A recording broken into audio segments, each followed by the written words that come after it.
അൽഹംദുലില്ലാ വസ്സലാത്തു വസ്സലാമു അലാ റസൂലില്ലാ വഅലാ ആലിഹി വസഹ്ബിഹി അജ്മഈൻ അമ്മാ ബഅദ് ഫയാ ഇഖ്വാനി ഫില്ലാ. സഹൽ ഇബ്നു അബ്ദില്ലാ അത്തുസ്തുരി റഹിമഹുല്ലാഹ് ഹിജ്റ 3-ാം നൂറ്റാണ്ടിൽ ജീവിച്ച പണ്ഡിതനാണ്. അബൂ മുഹമ്മദ് സഹൽ ഇബ്നു അബ്ദില്ലാ അത്തുസ്തുരി റഹിമഹുല്ലാഹ് വഫാത്താകുന്നത് ഹിജ്റ 283-ലാണ്. അദ്ദേഹം പറയാണ്, അന്നജാതു ഫീ സലാസത്തിൻ അക്ലിൽ ഹലാലി വ അദാഇൽ ഫറായിദി വൽ ഇഖ്തിദാഇ ബിൻ നബിയ്യി സല്ലല്ലാഹു അലൈഹി വസല്ലം. അന്നജാതു ഫീ സലാസ, രക്ഷ മൂന്ന് കാര്യങ്ങളിലാണ്. രക്ഷ മൂന്ന് കാര്യങ്ങളിലാണ് ഉള്ളത്. ഒന്ന്, അക്ലിൽ ഹലാൽ, ഹലാല് തിന്നുക. മറ്റൊന്ന് അദാഇൽ ഫറായിദ്, ഫർളുകൾ നിർവഹിക്കുക, നിർബന്ധമായ കാര്യങ്ങൾ, വാജിബായ കാര്യങ്ങൾ നിർവഹിക്കുക.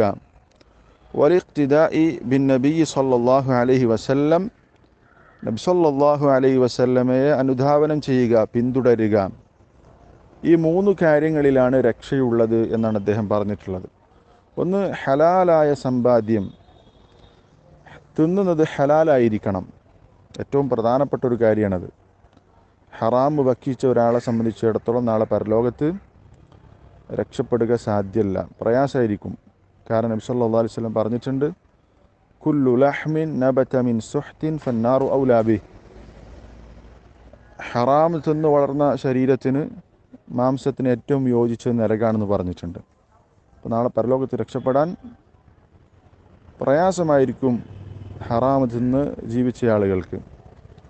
അതുകൊണ്ട് ഭക്ഷണം, കഴിക്കുന്ന ഭക്ഷണം ഹലാലായിരിക്കുക എന്നുള്ളത് നാളെ പരലോകത്ത് പ്രത്യേകിച്ചും രക്ഷപ്പെടാനുള്ള ഏറ്റവും പ്രധാനപ്പെട്ട ഒരു കാര്യമാണ്. രണ്ടാമത്, ഫർളുകൾ നിർവഹിക്കുക. അതും നമ്മൾക്ക് നാളെ പരലോകത്ത് രക്ഷപ്പെടാനുള്ള ഏറ്റവും പ്രധാനപ്പെട്ട കാര്യമാണ്. ഫർളുകളിൽ വീഴ്ച വരുത്തിയാൽ നാളെ പരലോകം നമ്മൾക്ക് നഷ്ടപ്പെടും. അതിന് നമ്മൾക്ക് ഫർദായ കാര്യങ്ങൾ എന്തൊക്കെയാണ് എന്നുള്ളത് പഠിക്കണം. ഏതൊക്കെ കാര്യങ്ങളാണ് എനിക്ക് നിർബന്ധമായിട്ട് ചെയ്യേണ്ടത്? പൊതുവെ എല്ലാ മുസ്ലിങ്ങൾക്കും നിർബന്ധമായ കാര്യങ്ങളുണ്ടാകും, വ്യക്തികൾക്കനുസരിച്ച് നിർബന്ധമായിട്ടുള്ള കാര്യങ്ങളുണ്ടാകും.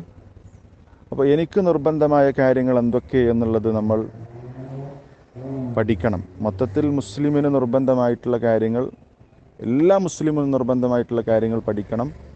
അതുപോലെ തന്നെ വ്യക്തിപരമായി എനിക്ക് നിർബന്ധമുള്ള കാര്യങ്ങൾ ഞാൻ പഠിക്കണം. ഇപ്പോൾ എൻ്റെ വീട് പള്ളിയുടെ തൊട്ടടുത്താണെങ്കിൽ, ബാങ്ക് കേൾക്കുന്ന പരിധിയിലാണെങ്കിൽ എനിക്ക് ജമാഅത്തിന് പങ്കെടുക്കുക എന്നുള്ള നിർബന്ധ കാര്യമാണ്.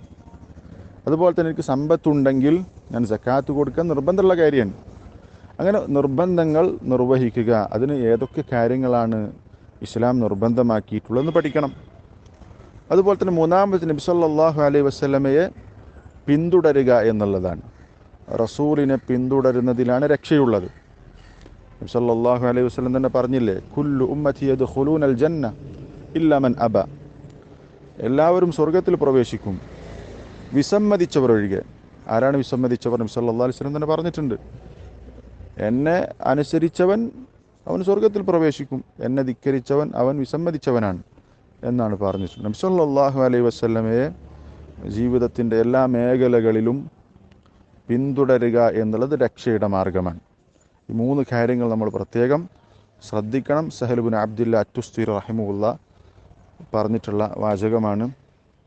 അല്ലാഹു തആല നമ്മൾക്കെല്ലാവർക്കും ഹലാല് തിന്ന് ജീവിക്കാനുള്ള, ഒരിക്കലും ഹറാം തിന്നേണ്ട ഒരവസ്ഥ, ഒരു വല്ലാത്ത ഒരു ഗുരുതരമായ അവസ്ഥയിൽ നിന്ന് അല്ലാഹു നമ്മളെ കാത്തു രക്ഷിക്കുമാറാവട്ടെ. അതുപോലെ തന്നെ നിർബന്ധമായ കാര്യങ്ങൾ ചെയ്യുന്നതിൽ വീഴ്ച വരുത്താതെ, അതിൽ കൃത്യത, സൂക്ഷ്മത പാലിച്ചുകൊണ്ട് മുന്നോട്ട് പോകാൻ നമ്മൾക്ക് അള്ളാഹു വലിയ തൗഫീഖിന് നൽകി അനുഗ്രഹിക്കട്ടെ. അതുപോലെ തന്നെ നബി സല്ലല്ലാഹു അലൈഹി വസല്ലമയെ പിന്തുടർന്ന് ജീവിക്കുന്ന ആളുകളുടെ കൂട്ടത്തിൽ അള്ളാഹു നമ്മൾ ഉൾപ്പെടുത്തി അനുഗ്രഹിക്കുമാറാവട്ടെ. ബിദ്അത്തുകളിൽ നിന്ന് അള്ളാഹു നമ്മളെ കാത്തു രക്ഷിക്കുമാറാവട്ടെ. അസ്സലാമു അലൈക്കും വറഹ്മത്തുള്ളാഹി വബറകാതുഹു.